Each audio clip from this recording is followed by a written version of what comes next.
It read, "I need 150,000 bands right now. Please. Police take 3 to 4 minutes to get here. I would appreciate if you ring the alarm a minute after I am gone." Yo, this is your man Ed1, and this is Aimless Discourse. Listen, we got a funny video for you today. Dummies. The 10 dumbest criminals caught on social media. Like, come on. Listen, sit back, relax, grab some popcorn. We're going to get into this video, all right? Let's get it. It's Facebook, fool. British man Michael Ruse was on trial for assault in June 2012. The 21-year-old was accused of violently attacking his friend's father. In fact, as the trial progressed, he was so convinced that he'd be found not guilty that he shared his high hopes on his Facebook account. Ruse did use a pseudonym on Facebook, posting under the name Michael Miles, but that didn't protect him from the consequences of his foolish words.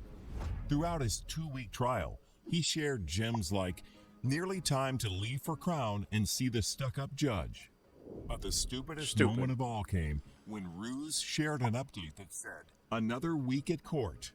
A friend commented on the status asking about his case, and Ruse unbelievably responded, "Yeah, I think I got away with it, to be honest." He even managed to misspell "got."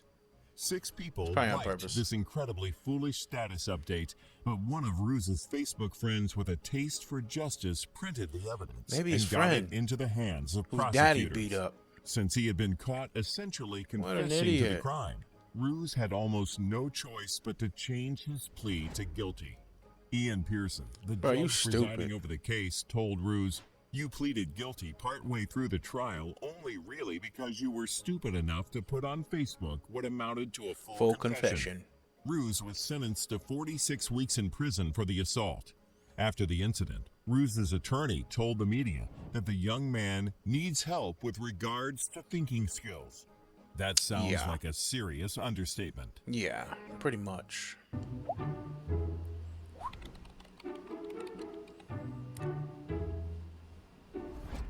29-year-old Orlando Henderson began working at Wells Fargo in Charlotte, North Carolina in April of 2019.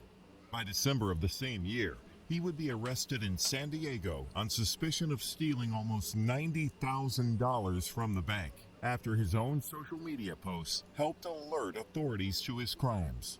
Within just 2 months of starting his job at Wells Fargo, Henderson began using his access to the bank vault to steal money from customer deposits. He pocketed cash on nearly 20 separate occasions, starting small with a theft of $446 and working his way up to higher amounts. On July 15, 2019, he took a whopping $13,450 from the vault. Henderson was not only pocketing money, but also covering up his theft by falsifying bank documents, creating fake deposit tickets, and making false entries. He was very careful to hide his illegal activity at the bank itself, but it was another story completely when it came to Henderson's social media accounts. Henderson was not shy when it came to bragging about his finances online. Over the summer of 2019, he uploaded photos of himself holding impressive stacks of cash. He also shared pictures of a Mercedes-Benz he had purchased using a $20,000 cash down payment. This suspicious activity, along with large ATM deposits, attracted the attention of investigators, leading to Henderson's eventual arrest. Do we not The charges against Henderson included financial institution fraud, 19 counts of theft, embezzlement and misapplication. How much time did he do? 12 counts of making false entries.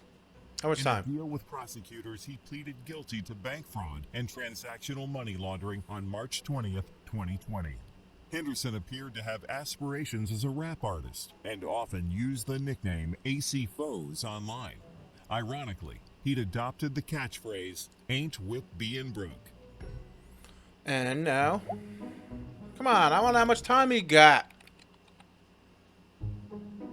To comment or not to comment? In March 2015, Andrew Dale Markham had an experience on Facebook that most of us never will. Who's that, Brendan Fraser? He came across his own wanted photos. The Butler County, Ohio Sheriff's Office had posted photos of 21-year-old Markham to their Facebook page in an effort to track him down. There were several outstanding warrants on Markham, including for assault, abduction, and burglary, which is why so many people were surprised when he used his personal Facebook account to comment on the post.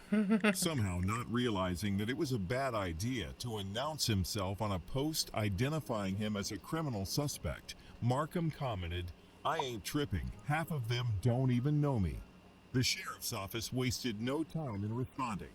If you could stop by the sheriff's office, that'd be great. Hey, it doesn't hurt to ask. A neighboring county's police department even joined in on the absurd comment thread, asking Markham to please stay in Butler County. Then Butler County Sheriff Richard K. Jones brought Twitter into the mix, tweeting a picture of a jail cell with the message, "Hey Andrew Markham, we've got your room ready." Interactions went viral, with many pointing out how foolish it was for a wanted man to publicly communicate with law enforcement. It didn't take Markham long to realize he was in over his head, and the 21-year-old turned himself in. That's because he thinks he's grown. Look at him crying. Followers with the news. Crying. Andrew Dale Markham will be off Facebook temporarily because there is no social media access in the Butler County Jail. He's turned himself in. Thanks to our Facebook and Twitter friends for helping turn up the heat. True definition of on Facebook. Don't do the time if you can't do the crime. Or don't do the crime if you can't do the time. Face in his mugshot. Don't do the crime if you can't do the time. Yes. Melina Roberge and Isabel Legace took a big risk white when as they hell. embarked on an Instagram-worthy vacation, and they paid a big price. Your teeth white as hell. In 2016, the pair of Canadian women boarded the MSC Princess for a 7-week cruise, traveling from Britain to Ireland, the United States, Bermuda, Colombia, Panama, Ecuador, Peru, Chile, and Australia. What? But thanks to a tip-off, when the ship docked in Sydney on August 28th, police dogs discovered 35 kilos of cocaine stashed in suitcases in their cabin, including the drugs found elsewhere on the ship. The entire haul was worth around $16 million. Oh my God. Roberge had been approached to take the extensive trip by a wealthy Canadian man she would not identify, but called her sugar daddy. They'd met in 2015 when Roberge began working as an escort for the man. She and cute. he had offered her the free vacation cute. in May 2016. Not only would she not have to pay for eyes. travel, You she'd the be green-eyed given spending devil. money and an additional sum when she got home. Roberge would be a decoy. She'd room with Legace, who was on the trip to pay off a debt of her own. Sorry, babe. She's cute. Their job was to look both cute. pretty and throw off any suspicion about the drug smuggling that was the true purpose of the cruise. Roberge assumed the amount of drugs being moved would be small, a few kilos at most. The money and the travel were enticing, but even more attractive was the opportunity to fill her Instagram account with photos of her luxury journey. And the Instagram content was impressive. The Australian tabloids dubbed the beautiful Roberge and Legace cocaine babes, and the lifestyle they documented on social media did seem lavish indeed. They shared photos from the luxury cruise ship and from the exotic destinations where it stopped. New York, French Polynesia. Wait Peru, until it's the over. Caribbean. 2 days before the ship arrived in Sydney, the women's luggage was stuffed with cocaine by others involved in the crime. They were told to pass through customs with the drugs, but they never had the chance. In April 2018, Roberge was sentenced to 8 years in Australian prison for her part in the smuggling attempt. Legace was sentenced in November to 7.5 years. Both women are likely to spend 4 years and 9 months there before being deported back to Canada. That Their sucks. fellow Canadian smuggler, Sugar daddy right there. 65-year-old Andre Tamman, was sentenced to 8 years as well. Who snitched? Somebody snitched. Somebody had to snitch.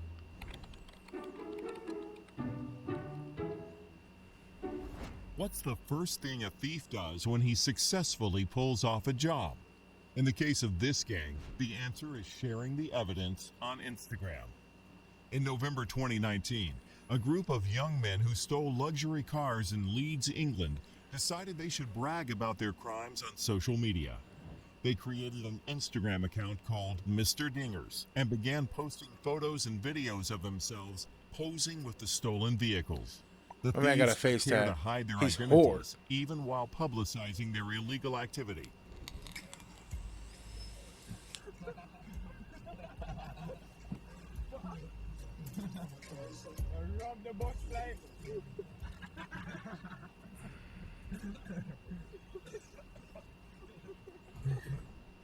Burglars from the ends. Little legends. Little legends. We like a spot of tea.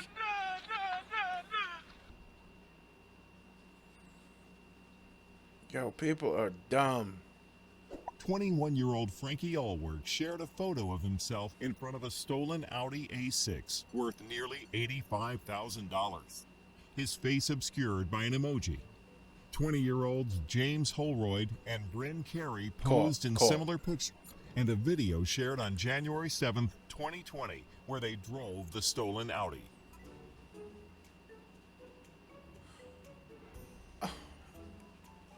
They got this title 100% right. Good job. Why do you have to post everything on social media? Why? For these young men, the West Yorkshire police were already hard at work investigating a series of car thefts in the area that had taken place over a period of several months. When CCTV footage captured Allwork tossing a cigarette butt into some bushes, investigators were able to retrieve it and test it for DNA, which broke the case wide open in February 2020. Once the trio were in custody, police also found the original incriminating photo of Allwork, with his face clearly visible on one of their mobile phones. It's hard to argue your innocence when you documented the crime yourself. Evidence, All three Instagrammers admitted to burglary and theft charges in Leeds Crown Court.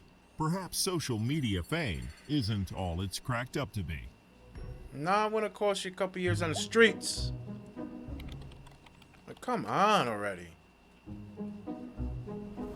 In May 2015, 23-year-old Dominic Antonio Alfonseca robbed a bank in Virginia Beach. He walked into the establishment, handed the teller a note demanding cash, received it, and left. He managed to share a photo and video evidence of the act on his Instagram account.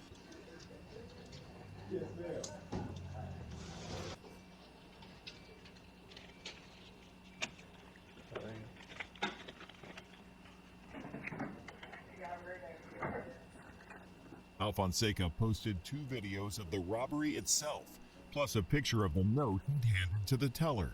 It read, "I need 150,000 bands right now, please. Police take 3 to 4 minutes to get here. I would appreciate if you ring the alarm a minute after I am gone.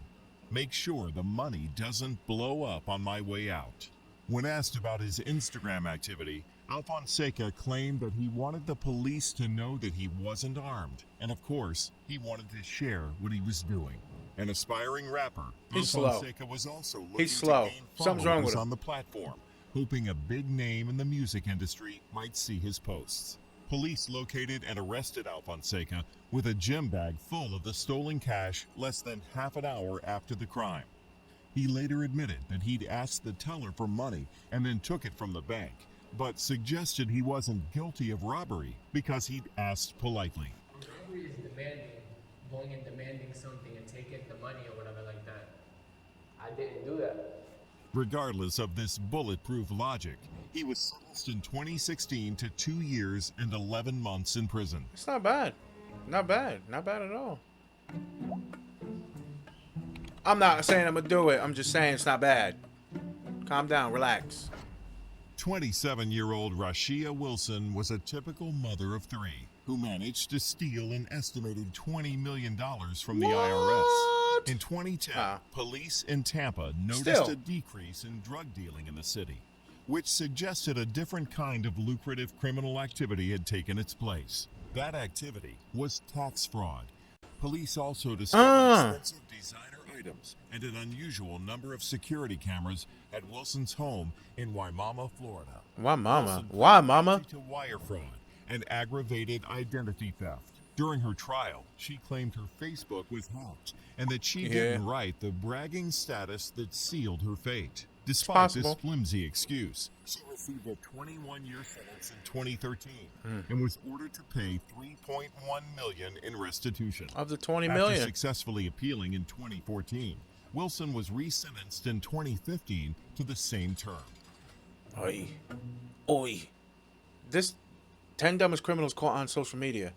Like, first of all, stay your ass off social media. That's number one. Number two, stay your ass off social media. It's just crazy. But listen, thanks for hanging out with me, man. I had a real good time. I did. I had a blast. I hope you enjoyed yourself, too. It's getting late early.